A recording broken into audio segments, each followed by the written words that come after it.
कुछ साल पहले नाम नहाद मुजाहिदीन लीडरों की शह पर आज़ादी के नारे लगाने वाले अफराद के नज़रिए में वाज़ेह तौर पर तब्दीली और फ़र्क नज़र आ रहा है।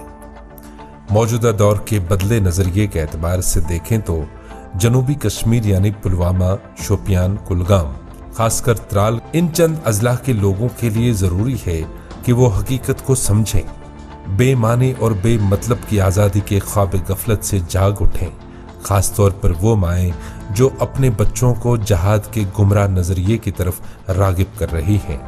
असल जहाद फजूल और तबाहकुन कोशिशों में मशगूल होने के बजाय अपने आप को बुलंद और बाइख्तियार बनाने की जद्दोजहद का नाम है। 2016 की बात करें, सबसे ज़्यादा किलिंग तो साउथ कश्मीर से ही हो गई है, या 2019 की बात करें, सबसे ज़्यादा टाइम तक बंद अगर सेलफोन रहे या कुछ और बंद रहा तो वो साउथ कश्मीर रहा। 2010 की बात करें तो साउथ कश्मीर सबसे ज़्यादा इफेक्ट हो गया। 2012 की बात करेंगे तो सबसे ज़्यादा साउथ कश्मीर इफेक्ट हो गया। मिलिटेंसी ज़्यादा पीक पे अगर रही तो साउथ कश्मीर से ही रही है।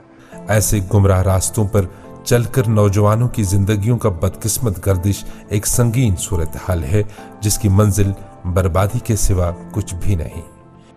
भटके हुए नौजवानों को सही रास्ते पे लाना माँ बाप का फर्ज होता है। हमारे भटके हुए नौजवानों को रास्ते पे लाना हमारा फर्ज है। हमारा भी यही फर्ज बनता है कि भटके हुए नौजवानों को सही और अच्छे रास्ते पे लाना। बदली हुई सोच और अभी तक गुमराही के आलम में पलने वाले अजला के दरमियान माशी तफावत भी वाज़ेह है, जिसमें कुछ इलाके नुमाया तौर पर पीछे हैं।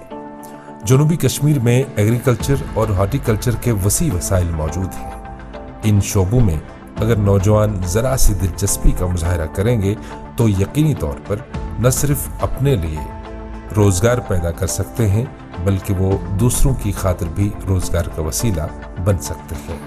जो अभी नॉर्थ और सेंटर है वो यहाँ से बहुत आगे है। हमारे 3 डिस्ट्रिक्टों से जो 3 डिस्ट्रिक्ट शोपियान, पुलवामा और कुलगामा, वो इनसे बहुत आगे है। उनके लिए क्या चीज़ रहेगी कि वो ये जो शोपियान और पुलवामा और कुलगाम ये भी उनसे आगे जाए। तो यूथ के लिए एक अच्छी चीज़ है, वो अपना नाम कमाए, अच्छे कामों में काम करे और गवर्नमेंट को भी तवज्जो देनी चाहिए कि ये अपना नाम कैसे कमाए। हालांकि जनूबी कश्मीर में शुमाली कश्मीर और सेंट्रल कश्मीर के मुकाबले में रोजगार के वसी वसाइल मौजूद हैं। अगर कश्मीर के बाकी हिस्सों के लोगों की सोच बदली है तो यहाँ क्यों नहीं। पुलवामा में लस्सीपोरा इंडस्ट्रियल एरिया पूरे मुल्क में मशहूर मारूफ है, जहाँ अक्सर माहिरीन और वर्कर्स बाहर की रियासतों से आते हैं। अगर जनूबी कश्मीर के लोग अपनी हुनरमंदी और सलाहियतों का इस्तेमाल इस बड़े इंडस्ट्रियल सेक्टर में करें तो कितने लोग अच्छी खासी आमदनी बटोर सकते हैं। ये बच्चों की जिम्मेदारी नहीं है, ये हम बुजुर्ग की जिम्मेदारी है। ये हमें चलानी है, ये जिम्मेदारी हमें चलानी है। बच्चे को अभी क्या पता है, 20-25 साल 30 साल तक बच्चा ही होता है। उनको ये हमारा फर्ज बनता है उनको समझाना, उनको रोकना।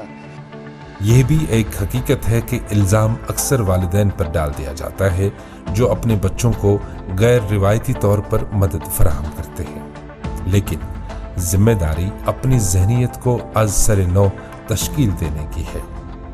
प्रेजेंटली जो यहाँ पे हालात है वो अभी नॉर्मल ही है, बट यहाँ का जो इंफ्रास्ट्रक्चर है वो बहुत ही कम है। जो यहाँ के यूथ से डाइवर्ट हो रहे हैं दूसरे कामों के लिए, बट इस वजह से कि क्योंकि यहाँ पे इंफ्रास्ट्रक्चर नहीं है, प्लेटफॉर्म नहीं मिल रहा है उनको। जैसे कि हम देखेंगे कि श्रीनगर में बहुत सारे इवेंट्स हो रहे हैं, यहाँ पे लैक ऑफ इवेंट्स है, लैक ऑफ इंफ्रास्ट्रक्चर है, और बहुत सारे ऐसे इवेंट यहाँ पे नहीं हो रहे जो कि सिटी में हो रहे हैं।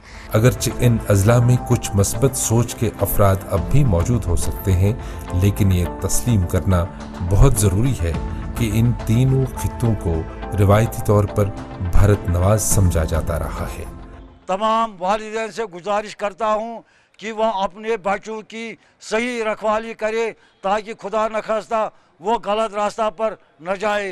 इस पर गौर फिक्र करें। ऐसा न हो कि आपके बच्चों का करियर और मुस्तकबिल भी ऐसे नताइज का शिकार हो जाए जो कि वाकई तबाहकुन साबित हो।